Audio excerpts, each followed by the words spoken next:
ಸ್ನೇಹಿತರೆ, ದೀಪ ಎಂಬ ಶಬ್ದದಲ್ಲಿ ದೀಪ ಎಂದರೆ ದೀರ್ಘವಾದ ಪ್ರವೃತ್ತ ಮಾರ್ಗದಲ್ಲಿರುವ ಕತ್ತಲು, ಕಗ್ಗತ್ತಲು, ಈ ಅಹಂಕಾರವೆಂಬ ತಮಸ್ಸನ್ನು ಪರಿಹರಿಸುವ ಪರತತ್ವವಾದ ಪರಮಾತ್ಮನ ಜ್ಞಾನವನ್ನು ನೀಡುವುದೇ ದೀಪ. ಆದ್ದರಿಂದ ಇದನ್ನು ದೀಪ ಎಂದು ಜ್ಞಾನಿಗಳು ವ್ಯವಹರಿಸಿದ್ದಾರೆ. ಘೃತಪ್ರದೀಪಃ ಪ್ರಥಮಃ ತಿಲತೈಲೋದ್ಭವಸ್ತತಃ. ಅಂದರೆ ದೇವರ ಎದುರಿಗೆ ತುಪ್ಪದ ದೀಪವನ್ನು ಸದಾ ಹಚ್ಚಿ ಇಡುವುದು ಉತ್ತಮ ಪಕ್ಷ.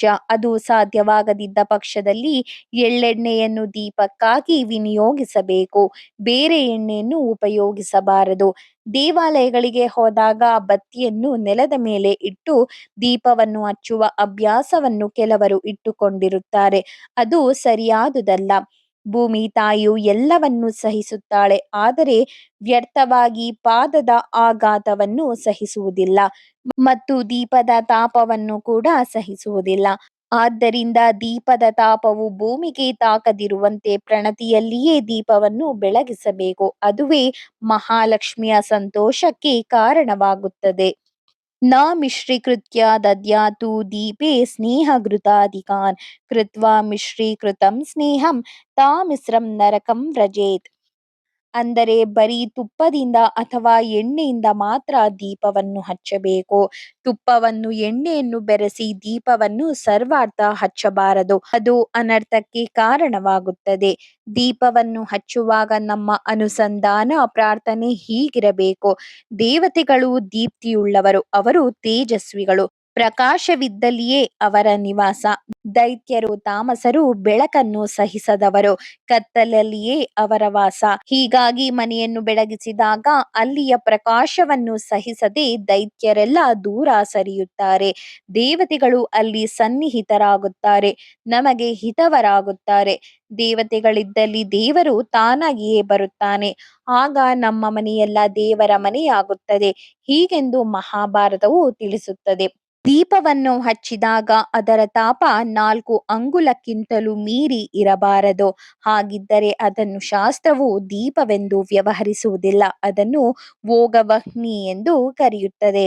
ದೀಪವು ಕಣ್ಣಿಗೆ ಹಿತವಾಗುವಂತೆ ಇರಬೇಕು. ದೀಪದ ತಾಪವು ದೂರದವರೆಗೆ ಇರಬಾರದು. ಶಾಂತವಾದ ಜ್ವಾಲೆಯಿಂದ ಕೂಡಿರಬೇಕು. ಶಬ್ದವಿರಬಾರದು, ಹೊಗೆ ಇರಬಾರದು, ಅತಿ ಸಣ್ಣದಾಗಿರಬಾರದು. ಬಲಭಾಗಕ್ಕೆ ಬತ್ತಿಯನ್ನು ಬಾಗಿಸಿರಬೇಕು.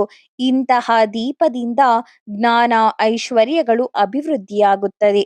ಇಂತಹ ದೀಪದಿಂದ ಜ್ಞಾನ ಐಶ್ವರ್ಯಗಳು ಅಭಿವೃದ್ಧವಾಗುತ್ತವೆ. ತೇಜೋಮಯವಾದ ದೀಪಾರಾಧನೆಯಿಂದ ಉತ್ತಮ ಲೋಕವನ್ನು ಹೊಂದಬಹುದು. ಕಾರ್ತಿಕ ಮಾಸದಲ್ಲಿ ದೇವಾಲಯಗಳಲ್ಲಿ ದೀಪವನ್ನು ಬೆಳಗಿದವರಿಗೆ ಪುನರ್ಜನ್ಮ ಇರದು. ವೇದಾಂತ ಜ್ಞಾನವನ್ನು ಹೊಂದಿ ಅವರು ಕೈವಲ್ಯ ಲಕ್ಷ್ಮಿಯನ್ನು ಹೊಂದಬಲ್ಲರು. ಶ್ರೀಲಕ್ಷ್ಮಿ ಪ್ರಾಪ್ತಿಗೆ ದೀಪಾರಾಧನೆಯು ದ್ವಾರದಂತಹದ್ದು. ಹೀಗೆ ದೇವರ ಸನ್ನಿಧಾನದಲ್ಲಿ ತುಳಸಿಯ ಮುಂದೆ ಮನೆಯಲ್ಲಿ ದೀಪವನ್ನು ಬೆಳಗಿಸುವುದು ಮಹಿಳೆಯರ ಕರ್ತವ್ಯ. ಒಂದು ರೀತಿಯಲ್ಲಿ ಇದು ಅವರು ಮಾಡುವ ಅಗ್ನಿಯ ಆರಾಧನೆ. ದಂಪತಿಗಳು ಬದುಕಿರುವವರೆಗೆ ಅಗ್ನಿಯ ಆರಾಧನೆಯನ್ನು ಮಾಡುತ್ತಲೇ ಇರಬೇಕು. ಹಾಗೆಂದು ವಿವಾಹದ ಸಮಯದಲ್ಲಿ ಪ್ರತಿಜ್ಞೆಯನ್ನು ಕೈಗೊಳ್ಳಬೇಕು. ಹೊಸದಾಗಿ ದೀಪಗಳನ್ನು ಪುರುಷರು ಬೆಳಗಿಸಬಹುದು, ಆದರೆ ಕುಡಿ ತೆಗೆದು ದೀಪವನ್ನು ಹಚ್ಚುವ ಕೆಲಸವನ್ನು ಪುರುಷರು ಅತಿ ಅನಿವಾರ್ಯ ಪ್ರಸಂಗಗಳಲ್ಲಿ ಹೊರತುಪಡಿಸಿ ಮಾಡಬಾರದು. ಪುರುಷರು ಆ ಕೆಲಸವನ್ನು ಮಾಡಿದ್ದಲ್ಲಿ ತನ್ನ ವಂಶಕ್ಕೆ ಅನರ್ಥವಾಗುತ್ತದೆಂದು ಸ್ಕಂದ ಪುರಾಣ ತಿಳಿಸುತ್ತದೆ. ಆದ್ದರಿಂದ ದೀಪಗಳನ್ನು ಹಚ್ಚಿ ಮನೆಯನ್ನೆಲ್ಲ ಬೆಳಗಿಸುವ ಕೆಲಸ ಮಹಿಳೆಯರಿಗೆ ವಿಹಿತವಾಗಿದೆ. ಹೀಗಾಗಿ ಮನೆ ಬೆಳಗಿಸುವ ಮಹಾಲಕ್ಷ್ಮಿಯಾಗಿ ಮಹಿಳೆ ಭಾರತೀಯರಿಗೆ ಗೋಚರವಾಗಿದ್ದಾಳೆ. ಅಗ್ನಿಯು ವಾಗೀಂದ್ರಿಯಕ್ಕೆ ಅಭಿಮಾನಿಯಾದ ದೇವತೆ. ಮಹಿಳೆಯರು ವಾಕ್ಸಂಯಮವನ್ನು ಪಡೆದಿರಬೇಕು. ವಾಕ್ಶುದ್ಧಿಯು ಕಂಡವರಿಗೆಲ್ಲ ಸಿದ್ಧಿಸುವುದಿಲ್ಲ. ವಾಗೀಂದ್ರಿಯಕ್ಕೆ ಅಭಿಮಾನಿಯಾದ ಅಗ್ನಿಯ ಅನುಗ್ರಹವಿದ್ದರೆ ಮಾತ್ರ ಅದು ಸಾಧ್ಯ. ದೀಪದಾನ ಮಾಡುವುದರಿಂದ ಅಗ್ನಿಗೆ ಸಂತೋಷವಾಗುತ್ತದೆ. ಹಿತವಾಗಿ, ಮಿತವಾಗಿ, ಪ್ರಿಯವಾಗಿ ಮಾತನಾಡುವಂತೆ ವಾಗೀಂದ್ರಿಯಕ್ಕೆ ಪ್ರೇರಣೆ ಮಾಡುತ್ತಾನೆ. ಹಿತವಾದ ಮಿತವಾದ ಮಾತುಗಳೇ ಸಂಸಾರ ಸರಾಗವಾಗಿ ಸಾಗುವಂತೆ ಮಾಡುತ್ತವೆ. ಇಲ್ಲದಿದ್ದರೆ ಸಂಸಾರ ದುರ್ಭರವಾಗುತ್ತದೆ. ಅಲ್ಲದೆ ಬೆಳಕು ಇದು ತಿಳುವಳಿಕೆಗೆ ಸಂಕೇತ. ದೀಪ ಊರ್ಧ್ವಗತಿಗೆ ಸೂಚಕ. ಅಗ್ನಿ ತದಂತರ್ಯಾಮಿಯಾದ ಶ್ರೀಹರಿ ನಮ್ಮ ಅಜ್ಞಾನಾಂಧಕಾರವನ್ನು ಪರಿಹರಿಸಲಿ, ತಿಳಿಯಾದ ತಿಳುವಳಿಕೆಯನ್ನು ದಯಪಾಲಿಸಲಿ, ದೀಪದ ಗತಿಯಂತೆ ಊರ್ಧ್ವ ಗತಿಯನ್ನು ಕರುಣಿಸಲಿ. ದೀಪವನ್ನು ಬೆಳಗಿಸುತ್ತಾ ಈ ಪ್ರಾರ್ಥನೆಯನ್ನು ಬಲವಾಗಿ ಮಾಡಬೇಕು. ಈ ಪ್ರಾರ್ಥನೆಯಿಂದ ಮಹಿಳೆಯರು ಮಾನ್ಯರಾಗುತ್ತಾರೆ.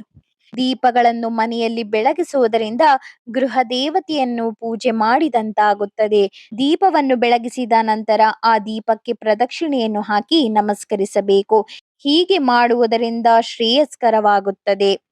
ಇನ್ನು ದೀಪದಾನದ ಮಹತ್ವ, ದೀಪಾರಾಧನೆಯನ್ನು ಹೇಗೆ ಮಾಡಬೇಕು, ಇದರ ಕುರಿತಾದ ವಿವರಣೆಯನ್ನು ಮುಂದಿನ ವಿಡಿಯೋದಲ್ಲಿ ತಿಳಿಸುತ್ತೇನೆ. ಶ್ರೀ ಕೃಷ್ಣ ಅರ್ಪಣಮಸ್ತು. ಧನ್ಯವಾದಗಳು.